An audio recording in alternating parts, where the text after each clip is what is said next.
নমস্কার বন্ধুরা, আমি সুমন্ত। আর আপনারা দেখছেন আমার ইউটিউব চ্যানেল সুমন্ত মৈত্রী। তো ফিরে এলাম নতুন একটি কমেডি ভিডিও নিয়ে। তো ভিডিওটি দেখার আগে আপনাদেরকে একটি ছোট্ট অনুরোধ, প্লিজ আমার চ্যানেলটিকে সাবস্ক্রাইব করে লাইক কমেন্ট শেয়ার করতে ভুলবেন না। তো চলুন বন্ধুরা, শুরু করা যাক। আমি একটি টাউনে বেড়াতে গিয়েছিলাম।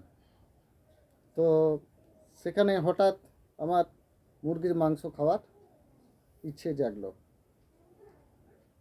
তখন আমি তৎক্ষণাৎ বেরিয়ে পড়লাম মাংসের দোকানের উদ্দেশ্যে। তো সেখানে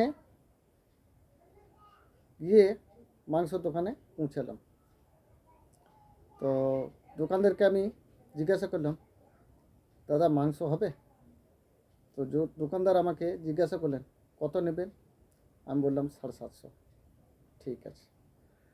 তো আমি দোকানদারকে বললাম যে দাদা, আমাকে 4টে লেগ পিস দেবেন।